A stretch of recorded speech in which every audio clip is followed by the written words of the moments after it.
I'm Dean Newland, and welcome to the Business of Intuition, where I coach, facilitate, train, and speak on the hard science and meaningful experience of intuitive leadership in business, so you can make better decisions, forge real connections, and creatively solve problems to amplify your impact and simplify your life. Welcome to the Business of Intuition. Well, Adrian, it's great to meet you, my friend.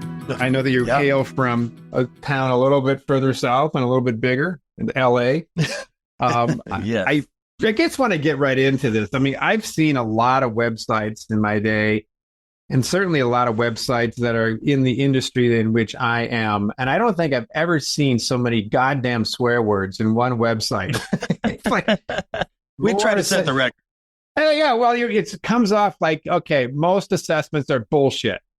Most offsites are bullshit. Most coaching is bullshit. And then you've got, let's turn leadership into leadership. So, all right, you caught my attention by the swear words. Why did you choose to present yourself that way? And what does that say about either your culture or your approach to your services when it comes to learning and development? Well, I think those two sections you looked at, so the header, let's turn leadership into leadership. If people aren't feeling any pain, we don't want to talk to them anyway.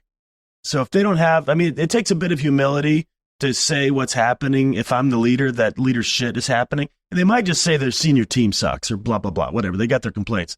Yeah. But if there's no pain in the system, there's really no, they're not going to like us.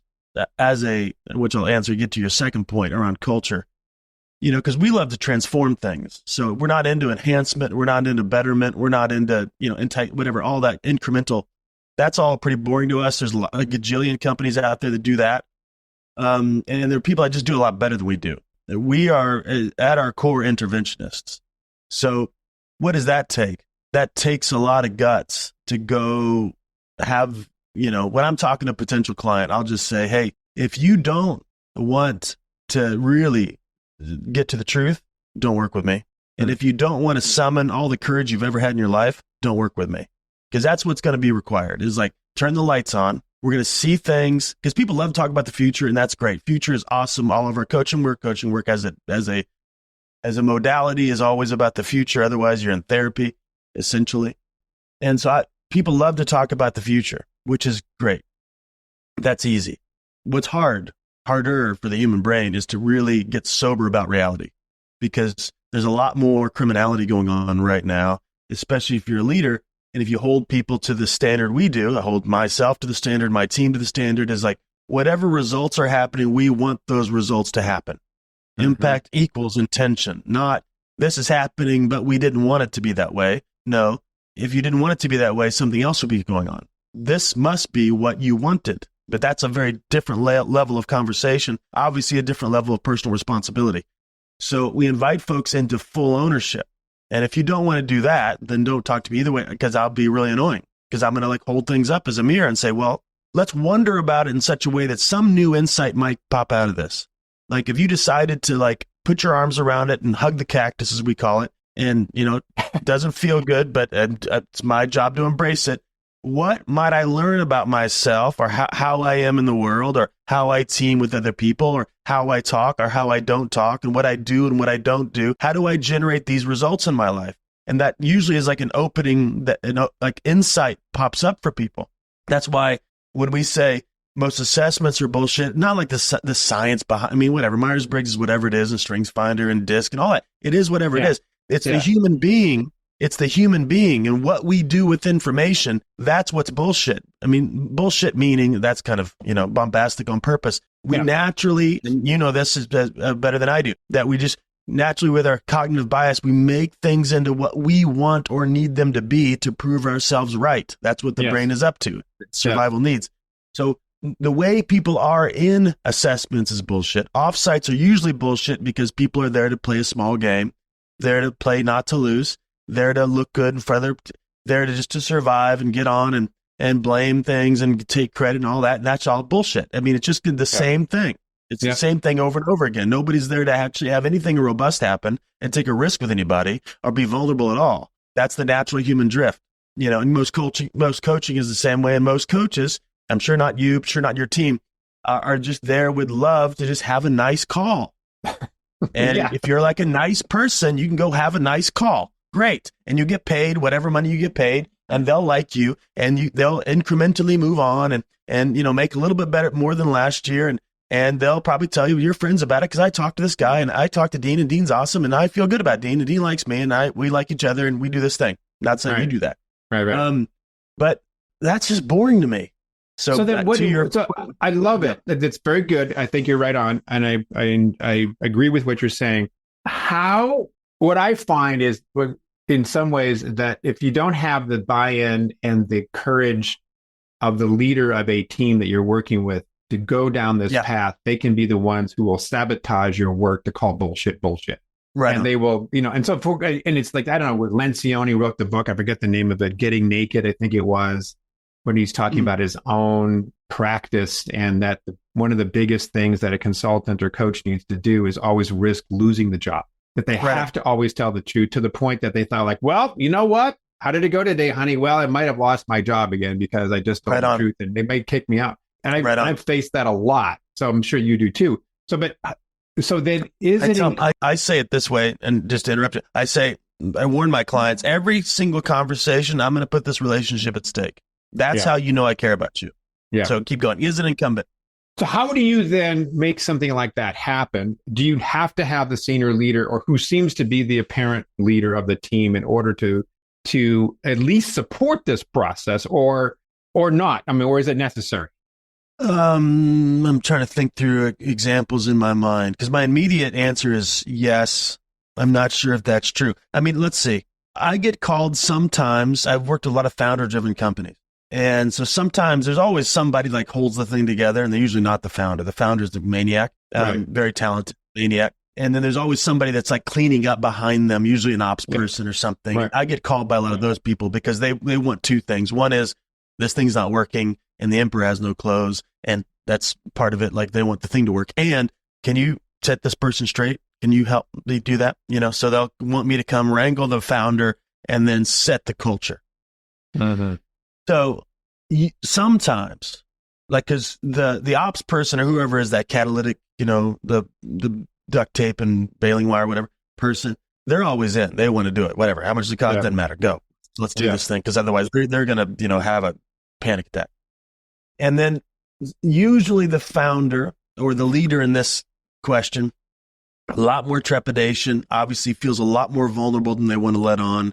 They know they're lying to themselves at some level. They've got tons of judgments. They're dependent on people they haven't led well. That's a very, very difficult situation to be in.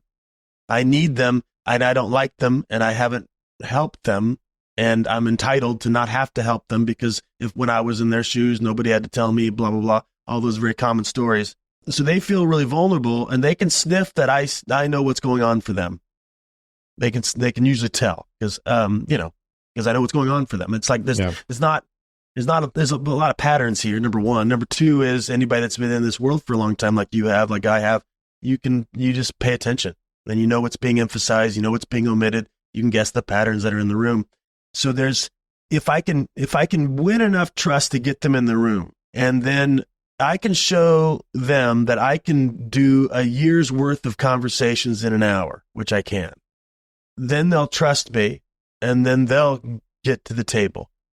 But rarely will I ever get to a room if the leader's in the room and they haven't signed off and they haven't talked to me beforehand and we haven't aligned around outcomes, because before we walk into a room, we're always going to align around, all right, if these 2 days are a freaking home run, what's happening at the end of these 2 days that's not happening now? What are the key issues that are here that you want to have turned around, these key conversations, blah, blah, blah. We'll get it all on the table, and that's the agenda for the 2 days. And we've got lots of ways to do that, but that we have mechanisms to get to those outcomes, but those outcomes are the agenda. If they haven't done that, I usually won't go in the room if they're going to be in the room. Mm-hmm. And in larger companies, I'll work with a division of a company. Don't have to work with the entire, senior executive team, because I just want to work with a person that has authority and control. like they're in the spot of authority, and they actually, if they shift, the whole thing shifts. I don't want someone with authority that isn't willing to lead and to have control over things. And it's hard to be in a room. I'll leverage the folks with control, but don't have authority. But that's rough because they can't make the call. They can't make shifts. And, but a lot of times I'll get called in. One of my favorite clients, coaching client, her private equity funder called me and said, hey, this gal is a problem. And here's how she's a problem, blah, blah, blah, blah, blah. Okay, good. Let me talk to her. So I talked to her, and I found out that, sure, she's a human being. She's got some issues, blah, blah, blah. But that's not the key issue. The key issue is the CEO and him and the private equity guy, because they had an alliance, these two dudes, and she's the face of the company and the name of the company, and they're trying to root her out and kind of keep her in the crate. And she's got tons of leadership prowess. So we ended up, quote unquote, taking the side. Not like we picked sides. We took the side of truth. Who's going to be the most honest? When I talked to that new not temporary, been there 5 years, the replacement CEO that took over for her, I talked with him about all of his complaints about her, and he told me very freely. And then I said, let's see, what should we call him? Tim. Hey, Tim. Okay, I hear all those things that are wrong with Julie, we'll call her. What percentage of those problems are you responsible for? And he said 0. Just so we're clear. So you've been here the whole time. Yeah. Okay, good. And those are always your meetings. You run the meetings. Yeah. You set the tone. Yeah. And all action that happens or doesn't happen, you sign off on. And yeah. Okay, good. So this is dysfunction over the last 5 years, and you have 0% contribution. Are you sure? Because I've never had somebody be that arrogant. I deal with arrogant people all the time, and I can be arrogant. I don't have a problem with arrogance, but that level of chosen blindness, I know he's the problem. He's a huge problem. So anyway, we get called in to fix the problem child. Sometimes we help problem children take over. I've done that in several companies. I love leading a nice coup. So what happened with the person who said that he was not the problem? How did you then address that? He's gone now. How did I address that? I did my best. It took another swing. Did you call him out on it? Of course. Okay. Called him out on it. And then I go where the water's warm. So he didn't want to talk to me, and helped her. She ended up hiring me right away because she got that I heard her, understood her, got the thing. I saw what she saw in the other dudes. And I'm not like a sinners and saints conversation. We're all both. I'm a mixed bag. I'm a great dude and not. And everybody's that way. I don't put people in categories like that. I'm not that naive. But I wanted to help her figure this out. Eventually, she left the company. And now she and I and my team have started several companies together. So, and then worked as closely had some tough conversations with the PE guy, because he was very upset at me because I was telling, hey man, listen, here's the deal. I don't know what you want me to do, but here's your CEO that's your buddy, and he's a mess, and you don't want to deal with that. No problem. But I'm not going to be your errand boy here and lie, but he's a mess. She's got her things too. She wants to come to the table. Let's put together a room where all of us work this stuff out. And he wasn't willing to do it. Okay. Yeah.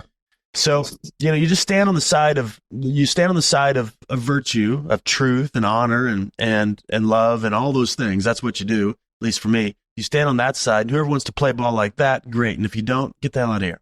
So there's so many things that are coming to my mind here, Adrian, but one of them is this idea that I remember when I first did my coaching training many years ago, that one of the lines that stuck with me is, you can't coach somebody to do something you will not do yourself. What you're saying, I think there's nobody on this call or on this meeting or the podcast that's listening would say, what you're talking about is wrong. They might be a little intimidated. They might be a little bit like, holy crap, he's right. But I would have not the ability, the strength, the courage to do what he's saying. But I know it's right? I don't think anybody would dispute that. So the consultants who are listening to this thing are like, yeah, I really should be more honest with my clients, but I'm afraid because if I don't continue to have them like me, I'm going to lose revenue, and I got to put the kid through college. And I've got the leader who was working in a company who was saying, yeah, he's right, but if I say something, that could be a career limiting activity, and I don't want to lose my job, so I won't. I'll go along with, the complacent sort of agreeable guy who's least he's not causing any problems. A lot of people will agree with this. And then again, it comes back down to the individual. Like, how do you then build that sort of courage to be able to say those kind of things? So if we are the source of being able to tell this kind of truth, what sort of recommendation do you have for a person who's listening in, whether an external, internal, I don't care where you are, to be able to say, I now have the ability to be that truthful. Yeah. In the past, I couldn't because I'm too afraid. How do we get there? How does the individual get there? Well, and it's going to be pushing buttons, even on the people who have to deliver it, right? Yeah. Great question, man. Let me think through a good answer to that. Because I think, psychologists call it projection or whatever. Like, we make out there what's going on in here. So right. If I'm not honest with others, I'd say almost 100% of the time, I'm not honest with myself. Right. So first thing to do is to be willing to get real with myself. And so I'd sit down with a blank document, blank sheet of paper, and just describe what's happening. And most people, especially dudes, are not that connected to their internal state. Women are better at this, and they talk about it all the time, and it's very interconnected. Guys can compartmentalize and want to avoid all those things called feelings, which we talk like that. Feelings or emotions are just thoughts trapped in the body looking for language. So you give language to these sensations called feelings. But we know it, and we usually know that we know it. We just don't want to know that we know it, because then we're on the hook. But if I can just give myself some space, step one is always get real with myself privately. And that's why I journal every morning, because I need to get real with myself about how I'm doing. What am I proud of about myself? What am I not proud of about myself? What am I taking action on? What am I not taking action on, just so I don't live in some shame conversation? It's like, yeah, that's an issue. Or, yeah, that was sloppy. Or, yeah, I lied to that person. Or, yeah, blah, blah. But I'm not dealing with that today. Here's what I'm dealing with today, So a real self-mastery type conversation. So first off, get real with yourself. Get real with yourself about what's happening. And then think about who's contributing to what's happening. And do this holistically, right? So, of course, there's a villain in the story. It's probably somebody else. Write that down. This person, they're doing that. Good. Now what? Here's the daring question. What have I done to either create or allow this to be so? Most people won't ask themselves that question. If they do, they do it from a shame-based conversation. Like, I shouldn't have done this. I can't believe I did that. I suck, blah, blah, blah. Shame is such a hiding place. It's a hiding strategy. It's not emotion. So what have I done or not done, said or not said, to help contribute to things to get to where they are? Another daring question. When did I know this was off? Because, problems come to you as a shit hors d'oeuvre, and who wants to eat a shit hors d'oeuvre? Nobody. So you send it back to the kitchen. Then it comes back as a shit sandwich, and who wants to eat a shit sandwich? No thanks. Send it back to the kitchen, comes back as a 2-course meal. Eventually you got a shit buffet. Most people do this type of reflection, and when the problems are a shit buffet, but they knew it back at the shit hors d'oeuvre. So you got to get real about how long have you been knowing this, right? How many meetings did you lie your way through just to get over it? Because Tom doesn't know what he's talking about. We all know that. Let's talk shit about him at the water cooler, but we don't care enough about Tom or the business or myself and my own integrity to at least attempt to have a real conversation. It doesn't have to be that confrontational. I tend to come off confrontational because it's kind of fun. But in real time, when I'm in the room, it's very nuanced. And I always want to be on the same, figuratively speaking, on the same side of the table as people. It's never antagonistic. It's always like, even if I'm confronting a situation, recent offsite, one of the guys in the room who's been there since the beginning, and he's just shut down. Just really shut down. I feel for this guy. And I also feel for him because that's not going to work. Not in my room, not with, I coach the CEO. So, and at the end, second day, I came at him pretty hard, only because I want him to get it. Like, hey man, you got to either find a way to get up to a 10 out of 10 engagement, or this is what I said to him in the room. This isn't going to work, that you're either going to quit or you're going to get fired if you stay in this kind of Eeyore mood you're in. And that seems like I was coming at him. I was really coming for him, like love for him, advocacy for him. So, my point being is that when you take a look and you start to see, okay, how long have I known? These are good things to get. Now, what payoffs have I, next question, what payoffs have I been getting for allowing things to be the way they are? Yes. Even if they quote unquote suck, there's always payoffs. Otherwise we wouldn't do it.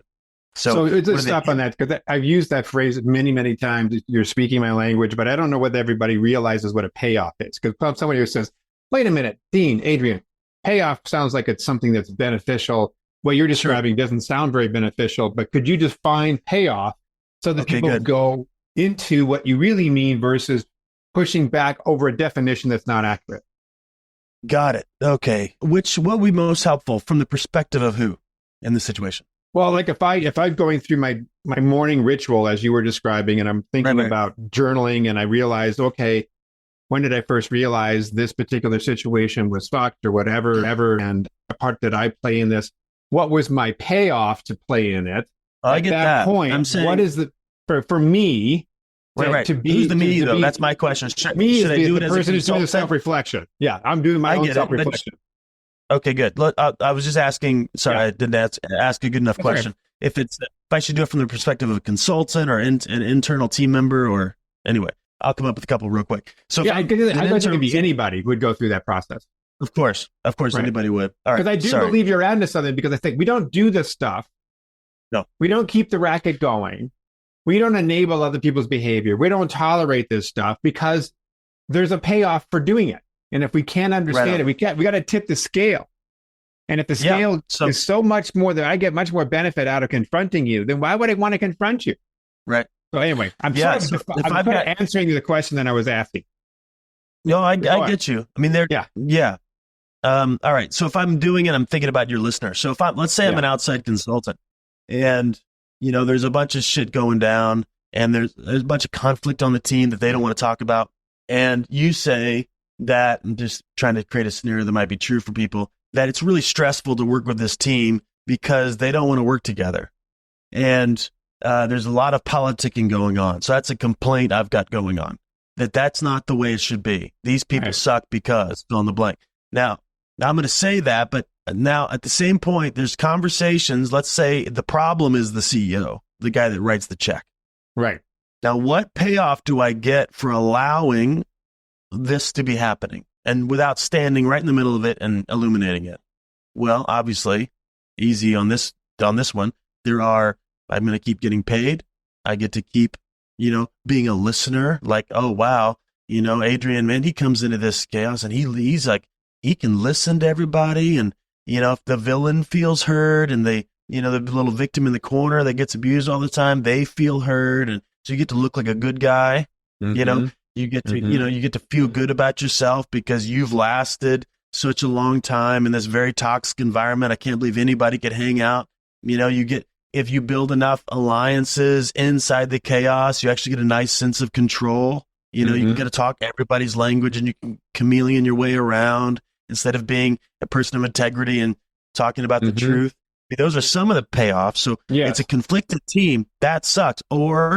It sucks. And I get to look good and I get to feel good and I get to be right and I get to be in control. Right. Those are some payoffs. I get to avoid conflict that I'm afraid of. That's right. Yes, exactly. Especially if I've been there. Yes, especially if I've been there for 6 months. This has been going on for 6 months. If I were to call it out 6 months, somebody might say, how long have you noticed this stuff, Adrian? And if I was honest, I'd say I've noticed it since day one, and then I'd look bad. So that's right on. So it's so right. And this is like, okay, I'm going back into somebody who's listening to this, and they say, all right, I get it. You're absolutely right, and I get the payoff piece, and I get why I didn't do this. Okay.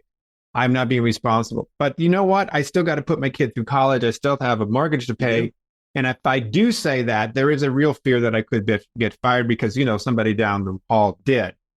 So I am wanting to do the right thing, but my livelihood is basically saying you can't.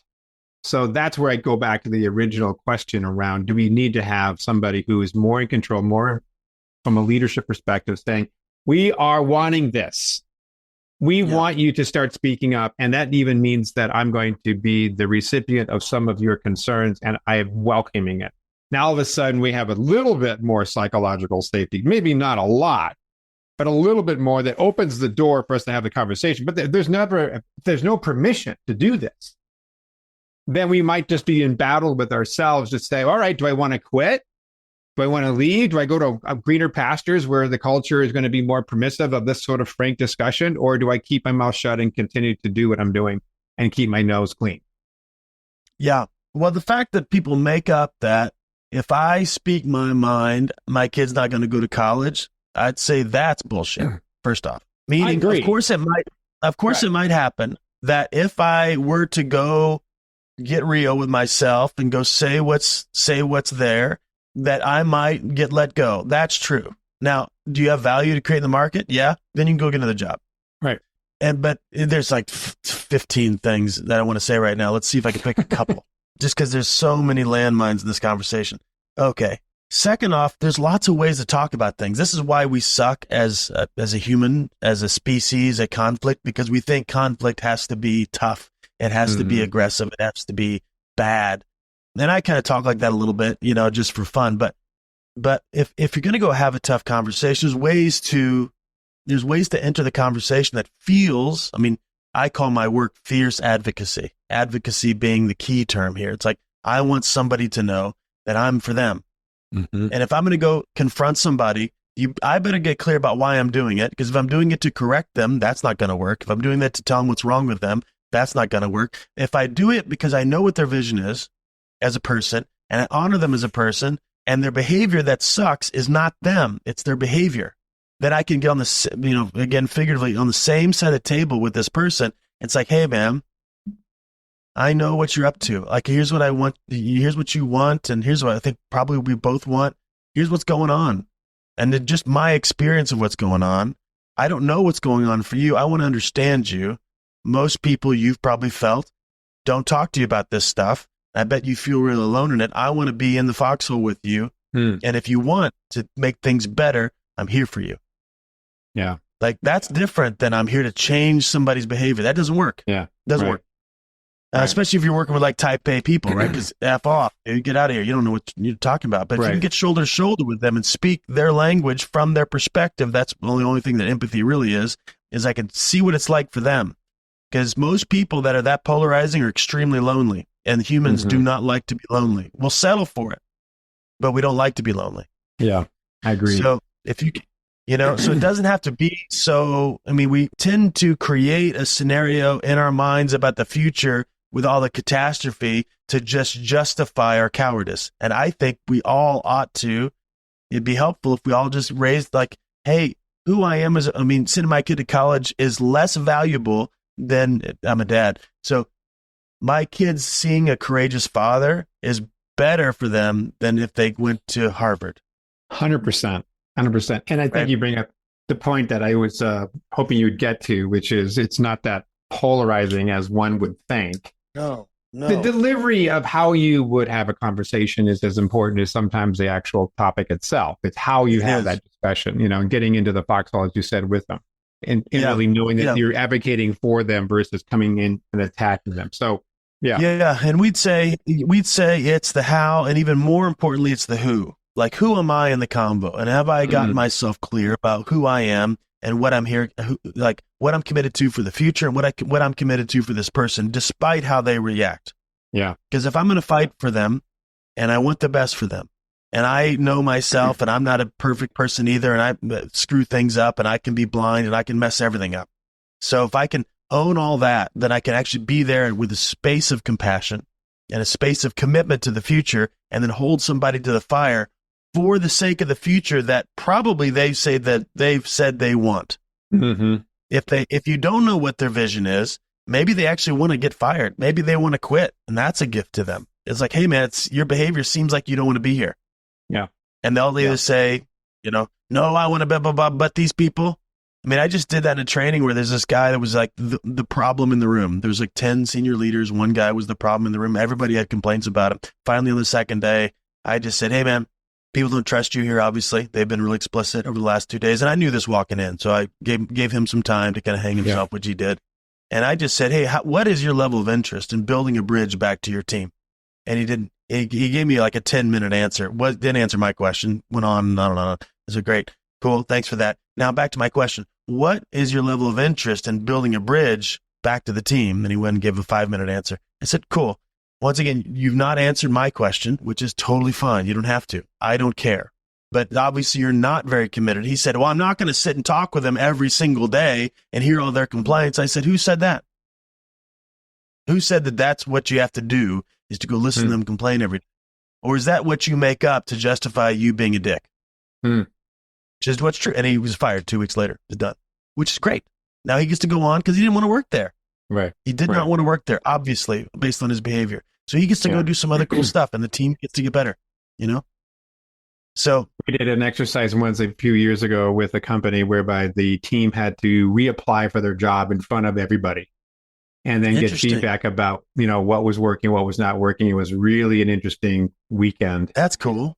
And then there were tears, there was anger. Some of it was directed towards me because I was the one who set it up. But it really brought the team together. Conversation started to really evolve at a much more honest level. But there were two people who decided to leave the organization the very next week. So it was good. They needed to go. I mean, obviously they sort of said, this is where this culture is heading. I don't really want to play. I would rather go somewhere else. Good. Right on. Party on. Find a team that wants what you want. I'd say to people all the time, you know, go find a team that wants what you want. You don't want to like take responsibility. No problem. There's lots of teams that you can hide in. Right. That's cool. Not this team. Yeah. Yeah, for sure. Do you have any sort of recommendations for a leader of a team that you haven't already covered when it comes to like, all right, if you're listening in, you have a team of, I don't know how many, let's just say it's a company or what have you, answer these 4 things about yourself, or some sort of way of getting people down a path of really getting clear about who they need to be in order to be a good leader. So it's not bullshit. Yeah. Yeah. Well, okay. Good question. I always start with results. So what is my mission? You know, so as a CEO, what's the mission? And there's a big picture answer to that, but really there ought to be some, you know, OKRs involved, and like, how are we doing? What are results as it compares to what we said we'd get done? You know, so could be, you know, the amount of growth, could be amount of, you know, partnerships, could be whatever it is.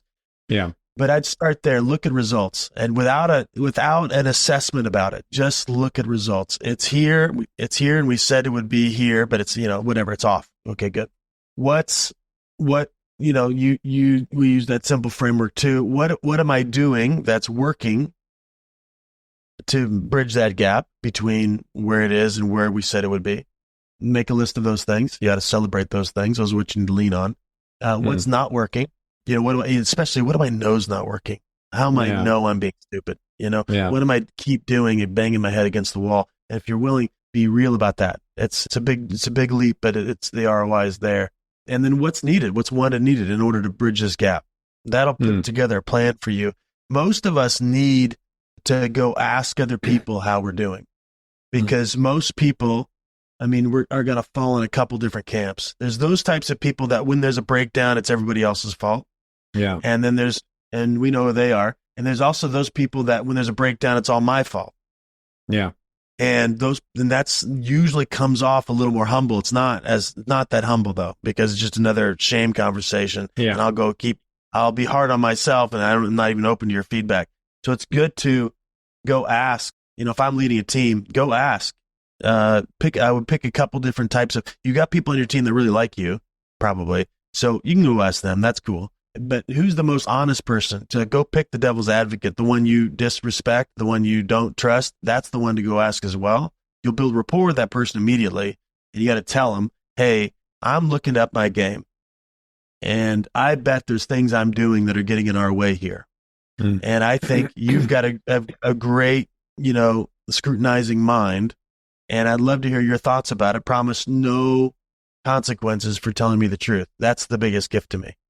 And you might shift that person immediately, by the way, because finally most of those types of people think you're overly positive, and you're avoiding things, which you probably are. And they're over there holding down the other fort of, quote, they'll call it reality.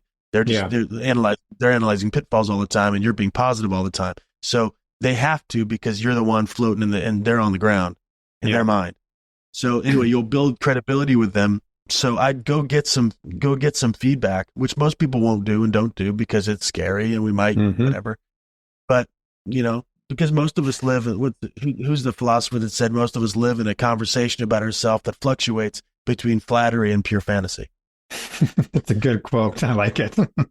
Yeah. So if we're willing to, like, you know, hug the cactus as we talked about and own your shit, then you can get so much more done. I think we got to call this episode "Hug the Cactus." Hug the cactus, baby.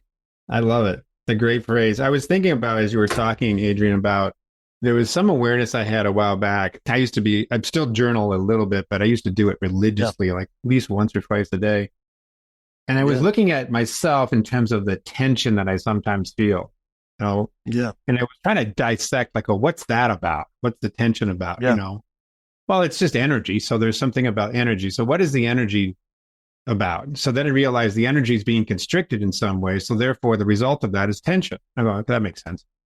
So then I started going even further into that exploration, realized that tension in some ways, shape or form, was an expression of me not being responsible for something. Either my health, my breathing, my thoughts, my relationships, something I did or didn't do. My tone, all of it will show up as either I am not tense or I am tense or somewhere in between. But it all comes back down to responsibility. And again, I don't mean shaming myself for it, you know, and sometimes responsibility can be as I cannot continue to think that I can change this person. Right. And I remember a doctor I was once working with over at Mayo Clinic, and he said, Dean, I keep working with this person on my team. They're really dysfunctional. And I come to our calls all the time, and you give me these great ideas. I go implement them, but he's still really a pain in the butt. And I feel guilty for it. And I'm like, wait a minute, this is not your job, you know? So you've created this situation where you think that it's your job to change somebody else. So you're feeling the tension of that fallacy. And so once he finally realized that he was not responsible for other people, he could only create the environment for change. Then all of a sudden you relaxed, physically relaxed. Yeah. It's a great discussion, Adrian. So as we kind of wrap this up a little bit, tell us about your company and ways that those who are listening could follow you or get to know more about your work. Sure. So my company's called Take New Ground. I've got, 10-ish people. Started with a co-founder of mine, Dan Tacchini. He's been in this transformational leadership space from the beginning. From the 70s, his first coaching company was called The Coaching Company. So he's been around. He's an OG. He's like late 60s, and he's brilliant. You put him in a room with leaders facilitating a training. Like we do these public trainings. It's now called the Revenant Process. He's the best in the world at it, period. I learn a lot from him, but I'll never be Dan, which is fine. But he's the best at it. So anyway, he trained me. He's coached me. He's, I'm Scott Walker and he's Obi-Wan. But we've got a phenomenal team of coaches and trainers that come in and work with all different. We plug people in based on type of company, type of culture, type of mission, who's going to be the best fit. So we come in, coach a ton of founders and leaders and even big enterprises that have some ownership of their division, come in and run whatever type of training is necessary. We can do all different types of stuff. Usually it's around culture and alignment and cleaning things up and getting clear about the future and OKRs and that kind of stuff. Sometimes we'll do sales trainings and negotiation trainings as well. We have all those set up to be able to go do that. And then we do these public trainings called the Revenant Process is one we do. One's called Intrepid, which is where we train leaders to think like a coach. It used to be a coach's academy. Now we've shifted it so corporate leaders can come to it. And we love it. We're going to be in, we do these ones called Icon in Italy. The second one will be here in November. So if you're so you can get to know it, just go to takenewground.com. There's not a ton of information on there. It's always happens in conversation. You can reach out to us from there. I'm obviously on Instagram, adrian.k on Instagram. If you're a leader and you can't do something like this in your company or don't have budget for it, but you know that if you shifted, it would get better. And that's how it always works. It only takes one person to change a culture. So if you shift, then you come to the Revenant Process. By the time this drops, we'll have just finished our next one, which is here in the middle of April. We have another one coming up in Honolulu in June. And that's We Are Revenant, REVENANT.com. Surveyed 2,000 recent grads. 97% of them said it was one of the top 3 experiences of their life. So it's 4 days, no holds barred. It's all about your legacy, all about who you are, and all your shit comes with you. And all that stuff comes to the surface. It's a deep conversation for 4 days. It's not trust falls and not blah, blah, blah. It's like we get in real conversations with people, these strangers, say all the stuff. And it's frightening and it's helpful. And, I went to it like 15 years ago. It changed my life. This is not on your website, I gather, right? Because I'm looking at your website. I'm trying to find that. It would happen to. It's soon to be. It's soon to be on the website. It's a separate website right now. wearerevenant.com. Or if they find me on Instagram or email me, Adrian@TakeNewGround, I'll send anybody the information for it. Yeah, We Are Revenant. Okay, wearerevenant.com. I see. Okay, I think I found it.